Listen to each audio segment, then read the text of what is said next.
बाज और सांप की कहानी। प्रश्नोत्तर अभ्यास कराएंगे इसके कहानी से। शीर्षक और नायक। लेखक ने इस कहानी का शीर्षक कहानी के दो पात्रों के आधार पर रखा है। लेखक ने बाज और सांप को ही क्यों चुना, आपस में चर्चा कीजिए। ये चर्चा करने वाला विषय है। तो इसमें इस प्रश्न में बता रहे हैं कि आपस में बाज और सांप की आपस में बताते हैं दुश्मन हैं दोनों। क्या हैं? दुश्मन है। जो बाज को अगर सांप दिख जाता तो वह सीधे क्या कर लेता है, उठा ले जाता है उसको। जैसे सांप और नेवले में आपस में दुश्मनी है, वैसे भी सांप और बाज की भी क्या है, आपस में दुश्मनी रहती है। इसीलिए लेखक ने इन दोनों को क्या बनाया है, इस पाठ में चुना है, बाज और सांप को।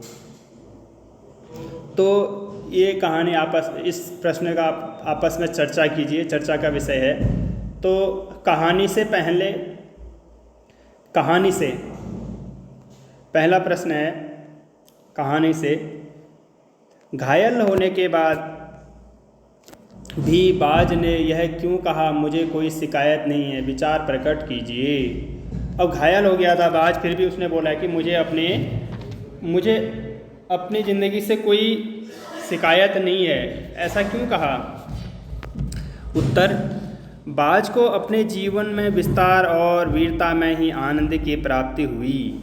उत्तर है, बाज को अपने जीवन में विस्तार और वीरता में ही आनंद की प्राप्ति हुई थी। इसलिए तो घायल अवस्था में सांप की गुफा में गिरने पर उसने यही कहा कि भले ही मेरी मृत्यु पास है, परंतु मुझे अपने जीवन में कोई शिकायत नहीं है। इसलिए वह जब गिरा तो वहाँ सांप के गुफा में, तो उसने बोला कि मुझे अपने जीवन से कोई शिकायत नहीं है। उसने यही कहा कि भले ही मेरी मृत्यु पास है, परंतु मुझे अपने जीवन में कोई शिकायत नहीं। मैंने जिंदगी को जी भर जिया, दूर दूर तक उड़ानें भरी, आकाश की असीम ऊंचाइयों को छुआ है। इस प्रकार उसने व्याख्यान दिया कि जीवन भर उसमें असीम सुख भोगा है, जबकि सांप ने अंधेरी व शीतल भरी गुफा में सारा जीवन व्यतीत किया। इसका उत्तर हो जाएगा पहले का।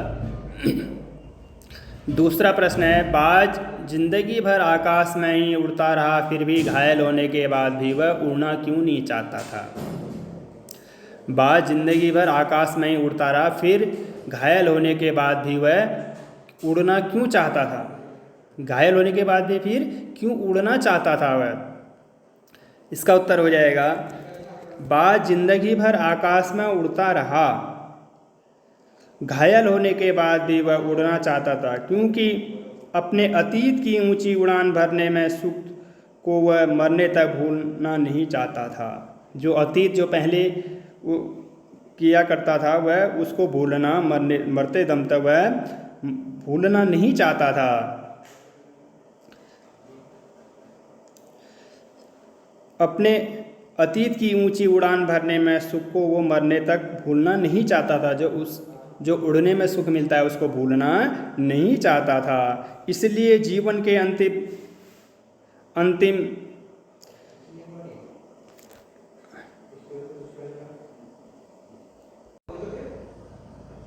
उसने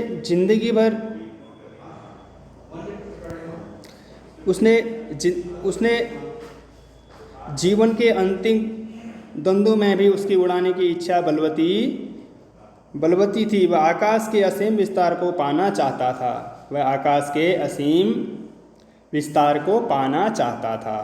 कौन? घायल बाज। अब इसके बाद तीसरा प्रश्न है, सांप उड़ने की इच्छा को मूर्खतापूर्ण मानता था, फिर उसने उड़ने की कोशिश क्यों की? वह उड़ना मूर्खता मानता था, तो फिर उसने उड़ने की कोशिश क्यों की? सांप अपने सीमित दायरे में केवल रेंगते हुए ही संतुष्ट था।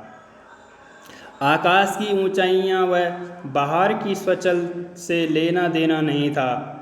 वह उड़ने की इच्छा को मूर्खतापूर्ण मानता था और सोचता है कि उड़ने वह रेंगने के बीच कौन सा बड़ा अंतर है, ऐसा वह मानता था। सबके भाग्य में तो एक दिन मरना ही लिखा है और मरकर सभी को मिट्टी में मिल जाना है। वह जब बाज के घायल होने पर भी उसके उड़ने की असीम की चाह देखता है तो उसके मन में भी इच्छा जागृत होती है कि वह भी देखे कि आकाश में ऐसा क्या है।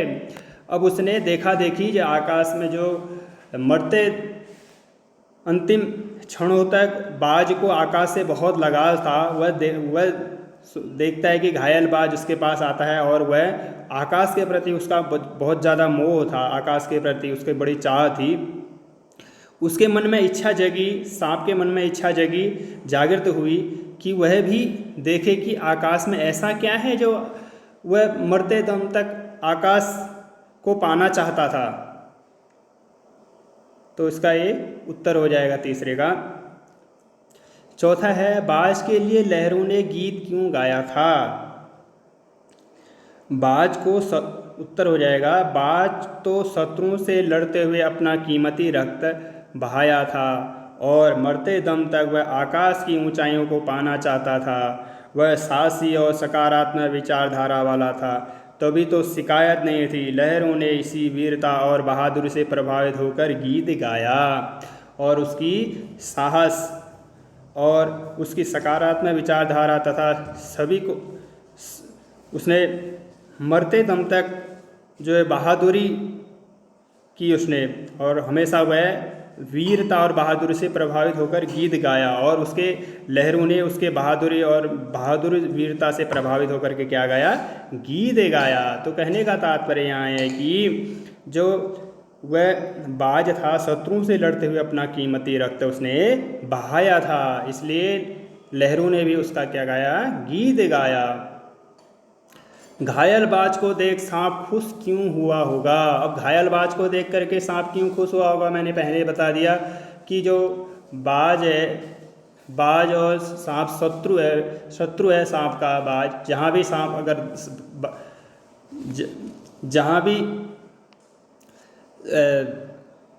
बाज सांप को देखता है सीधे उसको उठा करके ले जाता है, इसलिए उसको देख करके वह घायल बाज को देख करके सांप इसलिए खुश हुआ क्योंकि बाज उसे किसी प्रकार का आघात नहीं पहुंचा सकता था, वह उसको मार नहीं सकता था, इसलिए वह क्या था, खुश था।